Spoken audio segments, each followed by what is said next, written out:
Economics important question लेकर आई हूँ। ये क्वेश्चन आपके CUET एग्ज़ाम में, TGT और PGT इन सभी परीक्षाओं के लिए महत्वपूर्ण है। तो इस सेट को आइए देखते हैं। हमारा सबसे पहला प्रश्न है, सीमांत उपयोगिता हास्य नियम का प्रतिपादन किसने किया था? मार्शल, हरमैन हेनरिक गोसेन ने, हिक्स ने या एलन ने? तो यहाँ पे हमारा ऑप्शन नंबर बी सही हो जाएगा। हरमैन हेनरिक गोसेन जो थे, इन्होंने सीमांत उपयोगिता हास्य नियम का प्रतिपादन किया था। हमारा दूसरा प्रश्न है, निम्न में से कौन सी दशा पूर्ण प्रतियोगिता में नहीं पाई जाती है? साधनों की पूर्ण गतिशीलता, बाजार दशाओं का पूर्ण ज्ञान, वस्तु विभेद, क्रेता एवं विक्रेताओं की अधिक संख्या।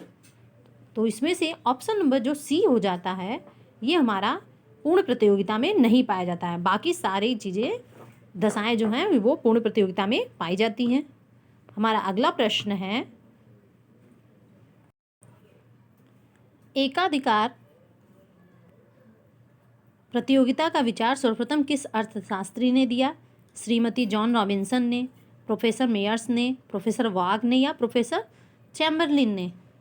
तो यहाँ पे हमारा ऑप्शन नंबर डी सही हो जाएगा, जो प्रोफेसर चैम्बरलिन के द्वारा एकाधिकारी प्रतियोगिता का विचार दिया गया था। यह बाजार का वह रूप होता है जिसमें बहुत सी फार्में कार्य करती हैं और प्रत्येक फार्म मिलीजुली वस्तुएं बेचा करती हैं, परंतु उनमें से जो बेची जाने वाली वस्तुएं होती हैं उनमें समरूपता नहीं पाई जाती है, उनमें थोड़ा बहुत भेद अवश्य होता है। नेक्स्ट प्रश्न देखते हैं। प्रश्न है, अर्थशास्त्र को कल्याणकारी विज्ञान के रूप में किसने प्रस्तुत किया है? तो यहाँ पे मार्शल ने, माल्थस ने, पीगू ने या एडम स्मिथ ने? किसने किया है? कौन सा ऑप्शन सही होगा? तो यहाँ पे हमारा ऑप्शन नंबर सी सही हो जाएगा। पीगू ने अर्थशास्त्र को कल्याणकारी विज्ञान के रूप में प्रस्तुत किया है। अगला हमारा प्रश्न है, प्रश्न नंबर 5। प्रोफेसर पीगू ने आर्थिक कल्याण को किस में मापने की बात कही है? मुद्रा में, वस्तु में, सोना चांदी में या अन्य संपत्ति में? तो यहाँ ऑप्शन नंबर ए सही हो जाएगा। मुद्रा में पीगू ने आर्थिक कल्याण को मापने की बात की है।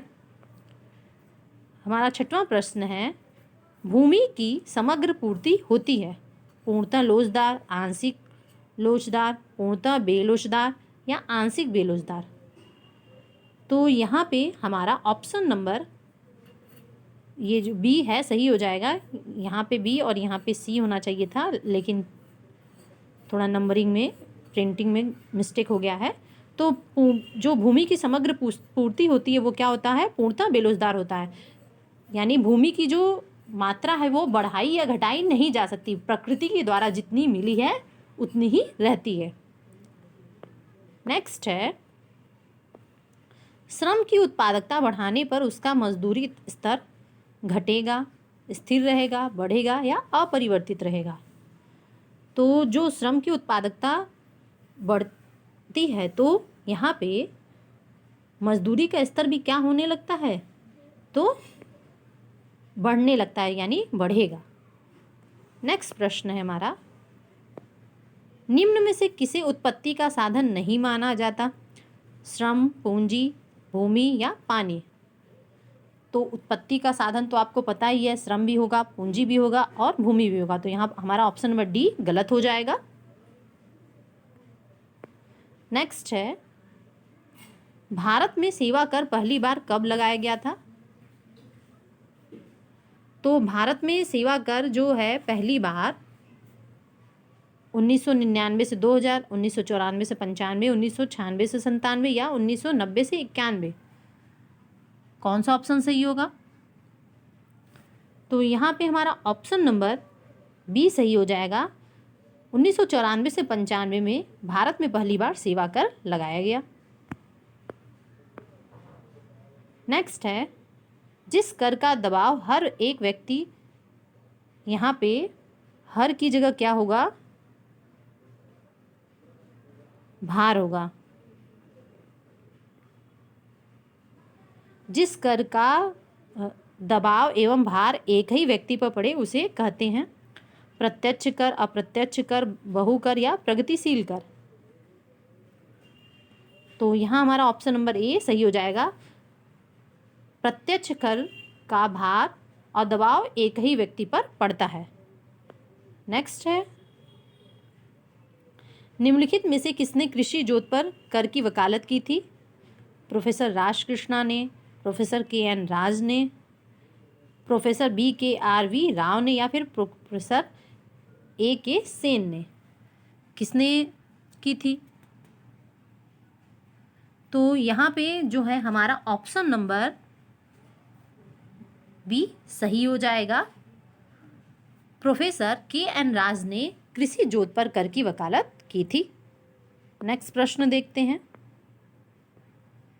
कृषि आय पर कर लगाया जा सकता है केवल राज्य सरकारों द्वारा, केवल केंद्र सरकारों द्वारा, दोनों संघ एवं राज्य सरकारों द्वारा या केवल स्थानीय संस्थाओं द्वारा? कौन सा ऑप्शन सही होगा? तो यहाँ पे हमारा ऑप्शन नंबर ए सही हो जाएगा। कृषि आय पर कर लगाने का जो अधिकार होता है वह केवल राज्य सरकार के पास होता है। नेक्स्ट प्रश्न देखते हैं। प्रश्न है, कर कीमत से जुड़ा जाता है जब कर कीमत से जुड़ जाता है जब पूर्ति अत्यधिक लोचदार होती है, पूर्ति पूर्णतः लोचदार होती है, मांग अत्यधिक,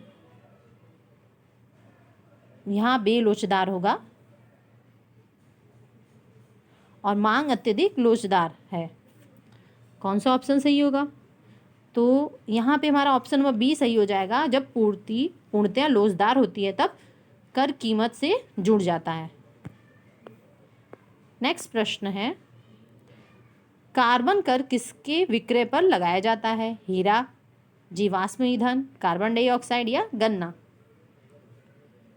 तो हमारा ऑप्शन नंबर सी सही हो जाएगा। कार्बन डाइऑक्साइड की बिक्री पर कार्बन कर लगाया जाता है। अगला प्रश्न है हमारा, यदि कर की दर